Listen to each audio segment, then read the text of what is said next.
안녕하세요. 오늘의 사연입니다. 구독과 좋아요 한 번씩 부탁드릴게요. 바로 사연 시작하겠습니다. 저는 20대 중반에 남편과 결혼했어요. 남편과는 친구가 해준 소개팅으로 만났어요. 첫 소개팅이라 긴장했지만 남편이 쉴 새 없이 말을 계속해줘서 어색하지 않게 시간을 보낼 수 있었어요. 첫 만남으로 끝날 줄 알았는데 돌아가는 길에 남편이 연락처를 물어봐서 나중에 다시 만나게 됐고 남편과 유머 코드가 잘 맞아서 너무 즐거웠어요. 그 후로도 몇 차례 데이트하면서 우리는 사귀게 되었어요. 둘 다 아직 20대 중반이었기 때문에 저는 아직 결혼 생각이 없었지만 남편은 빨리 결혼하고 싶다는 말을 자주 했어요. 그리고 실제로 사귄 지 반년 정도 지났을 때 청혼을 받았어요.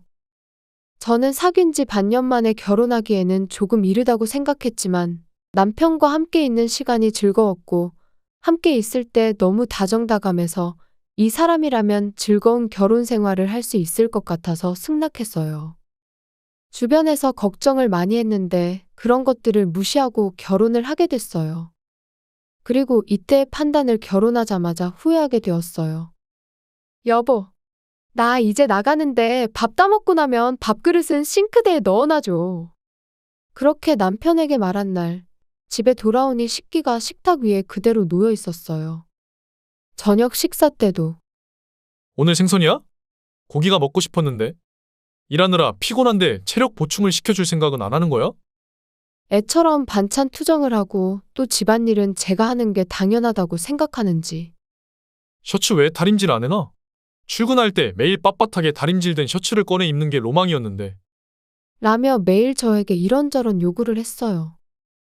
지금 생각해보면 맞벌이니까 좀 더 항의를 해야 했는데 저도 아직 어려서 여자가 다 하는 건 줄 착각하고 있었어요.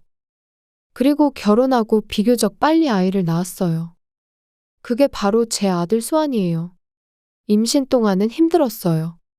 입덧이 심할 때도 남편은 평소처럼 저에게 집안일을 시켰기 때문이에요. 저기, 나 입덧 때문에 너무 힘들어. 아무것도 안 먹고 기름 냄새 맡는 것만으로도 속이 울렁거려.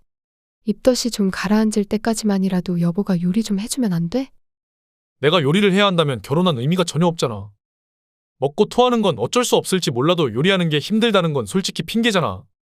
정 힘들면 마스크라도 쓰고 요리해줘. 너는 죽 끓여 먹으면 되는 거잖아. 전혀 제 말을 들어주지 않았어요. 저는 화나는 걸 참으면서 꾸역꾸역 매일 집안일을 했어요. 그런 괴로움도 우리 수환이가 태어난 순간에 눈 녹듯 모두 사라졌어요. 귀엽고 사랑스럽고 이 아이를 위해서라면 무엇이든 할 수 있을 것 같았거든요. 하지만 그런 행복한 시간도 잠시였어요. 아무리 귀여운 내 아들지만 첫 육아라 모든 게 다 힘들었어요. 우선 잠을 푹 못 자고 아이의 수면 패턴에 맞춰서 계속 쪽잠을 자야 하는 게 너무 힘들었어요. 게다가 왜 우는지 모를 때도 너무 많았어요. 첫 육아로 힘들고 지친 저를 보고도 남편은 전혀 도와주지 않았어요. 오히려 우는 것 좀 빨리 달래봐. 시끄러워 죽겠어. 정말 왜 우는지 모르는 거야? 엄마 자격이 있기나 해? 대부분 엄마들은 울음소리만 듣고도 왜 우는지 알 수 있다는데 도대체 왜 그렇게 못 달래는 거야? 라고 저를 질타하는데 저는 그런 말을 듣고 엄마로서의 자신감을 잃을 뻔했어요. 이때도 남편에게 집안일과 육아를 도와달라고 부탁했지만 집안일과 육아는 여자 일이잖아. 내가 왜 결혼한지 몰라? 또 얘기해줘야 알아들어. 그리고 딸이었으면 내가 더 귀여워해줄 텐데. 아들들은 크면 징그럽기만 하고 사춘기 때 반항할 거 생각만 해도 성질이 나. 나중에 커서 나한테 반항하는 날에는 죄다 집에서 쫓아낼 거니까. 명심하고 교육 잘해. 제가 어떤 말을 해도 가사와 육아는 여자의 일이라고 하고 자기가 돈을 더 벌고 있으니 당연한 거라는 식이었어요. 물론 수입이 남편이 더 많은 건 맞지만 그건 남편이 집안일을 도와주지 않아 제가 단축 근무를 하기 때문이에요. 그런 것 없이 수입만 비교하면 아마 제가 더 많았을 거예요. 저는 독박 육아에 집안일까지 하는 저 자신이 너무 슬펐어요. 하지만 이보다 더 슬픈 건 이렇게 사랑스러운 아들을 남편이 조금도 사랑하지 않는 것 같아 더 슬펐어요.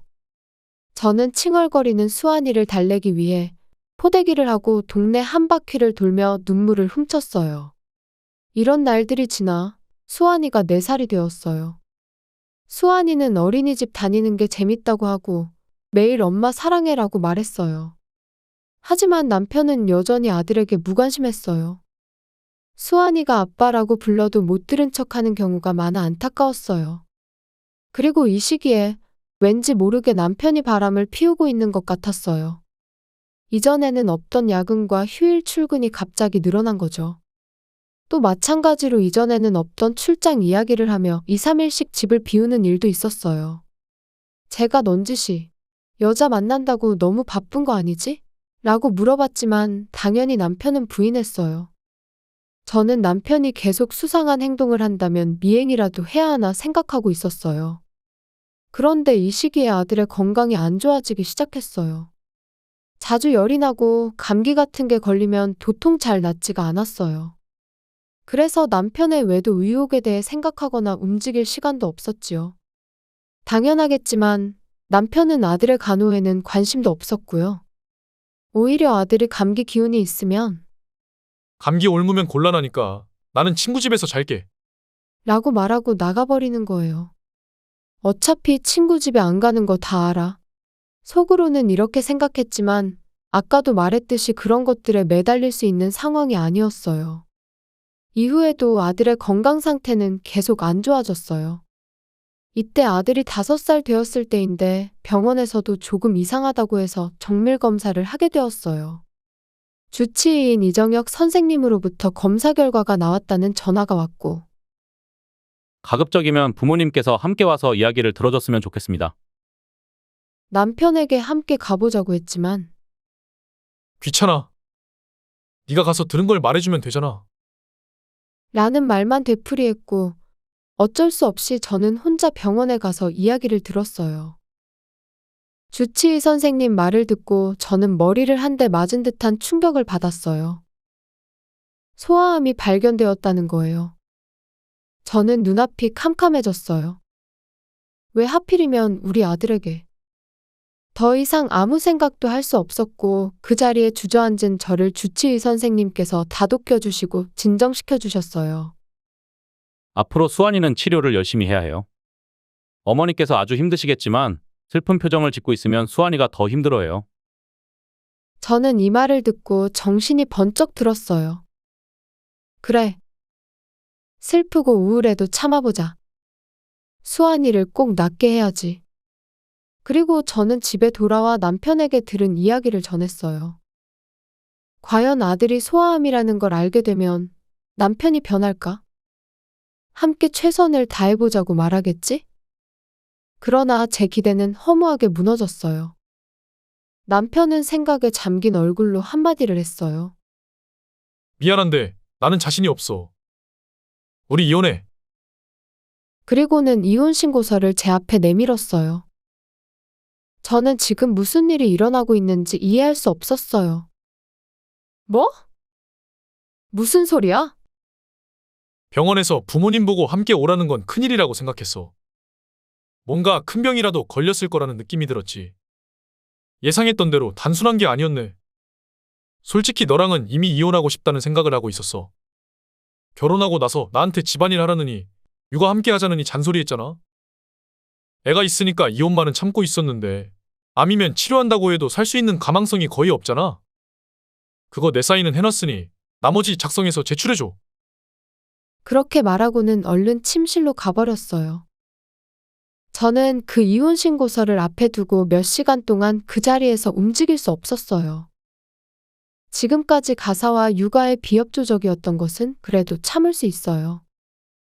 하지만 이번 일은 참을 수 없었어요. 다만 암에 걸린 아들을 나 혼자서 키울 수 있을까? 부모님은 멀리 떨어져 살고 있고 아직 직장도 다니고 계신데 내가 일을 하면서 수환이 뒷바라지해야 하는데 저는 막막해서 눈물이 멈추지 않았어요. 게다가 수환이에게 안 좋은 일이 생긴다면 저는 살아갈 자신이 없었어요. 그런 생각을 하고 있을 때 자고 있던 아들이 깨어났어요. 저는 서둘러 눈물을 닦아냈어요. 수환아, 왜 일어났어?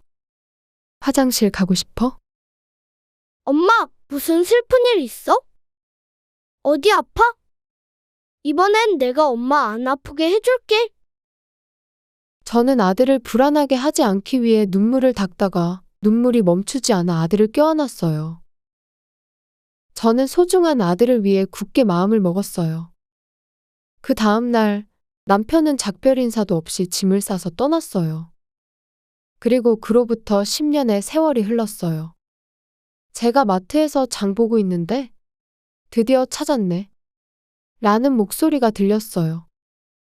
돌아보니 거기에는 10년 전보다 더 늙어 보이는 건 당연하겠지만 어딘지 모르게 지쳐 보이고 옷차림도 초라해 보이는 전 남편이 있었어요. 갑작스러운 상황에 제가 놀랐는데 전 남편은 아랑곳하지 않고 계속 말을 이어갔어요. 계속 찾고 있었어. 집도 이사한 것 같고 넌 SNS도 전혀 안 하잖아. 친구들한테 물어보니 이 근처에 산다고 해서 이마트에 올 거라 생각하고 계속 기다리고 있었어. 그래서 갑자기 무슨 일인데? 아무리 전 남편이라고 해도 너무 남처럼 대하는 거 아니야? 지금 혼자 살지? 어차피 너 같은 애랑 결혼할 멍청한 놈은 없을 테고. 지금쯤이면 수환이도 하늘나라로 갔을 것 같은데. 나랑 다시 시작하자. 아직 우린 30대니까 아이 한 명 더 낳을 수 있어. 전 남편은 계속 주절주절 말을 했는데 지난 10년간 재혼도 한 번 했는데 임신이 되지 않아 이혼했다네요. 나중에 늙어서 혼자인 것보다는 둘이가 안 낫겠어? 전 남편이 웃으며 말하는데 저는 이제야 상황 파악이 됐어요. 이미 둘째를 낳아서 괜찮아. 그리고 전혀 외롭지 않거든. 그러자 전 남편이 콧방귀를 뀌었어요. 그때 저를 부르는 소리가 들렸어요. 그곳에는 수환이, 둘째 아들, 지금의 남편이 서 있어요. 남편은 놀란 듯 입이 벌어졌어요. 수환이는 벌써 중학생이야. 그리고 얘는 둘째. 이 사람은 내 남편이고. 재혼했구나. 너. 어차피 별 볼 일 없는 거랑 재혼한 거 아니야? 내가 다시 만나자고 할 때 똑바로 잘 생각해. 안녕하세요. 제가 그렇게 별 볼 일 없어 보이나요? 혹시 수환이 주치의 이정혁이라고 들어보신 적 있으세요?